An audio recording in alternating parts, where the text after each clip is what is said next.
Salut à tous, merci infiniment d'être avec nous pour ce troisième épisode de présentation des nouveautés de la version 2020.93 de votre solution Sedge Pay. Après avoir vu ensemble toutes les nouveautés concernant le contrôle de la base assujettie, dans cette vidéo on va découvrir un autre contrôle qui a été ajouté dans votre solution pour la DSN, il s'agit du contrôle de quotité de travail. Alors c'est parti, on retrouve Christelle tout de suite pour qu'elle nous explique pourquoi nous avons ajouté un contrôle sur la quotité de travail. Afin qu'il y ait toujours une cohérence entre, d'une part, la durée de travail mensuelle et la modalité de travail, un nouveau contrôle a été ajouté au niveau de SielPay.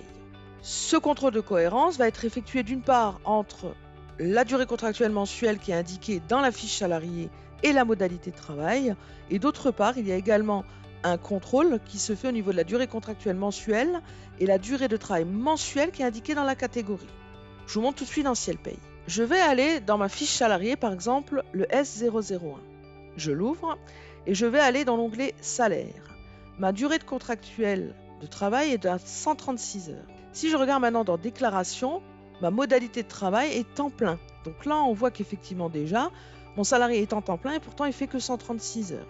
L'autre point qui va être vérifié, c'est la catégorie. Donc là, on voit qu'il est en catégorie employé. Donc si on regarde cette catégorie employé, qu'est-ce qu'elle nous dit ?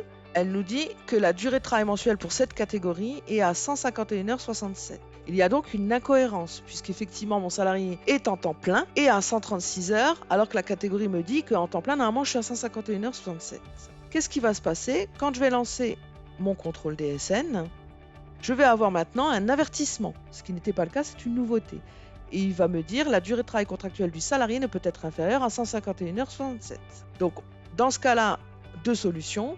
Soit effectivement il est bien à 136 heures, dans ce cas-là, c'est ma modalité de travail qui n'est pas bonne et je dois le passer en temps partiel, ou alors il s'agit simplement d'une erreur, et dans ce cas-là, il suffit de mettre la bonne durée, 151h67. Si je fais OK, après avoir corrigé, vous voyez l'avertissement disparaît.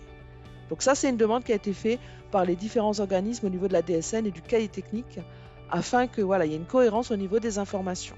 Par rapport à ce contrôle, vous retrouvez l'information dans l'AKB 117 971 et il s'agit du point numéro 2.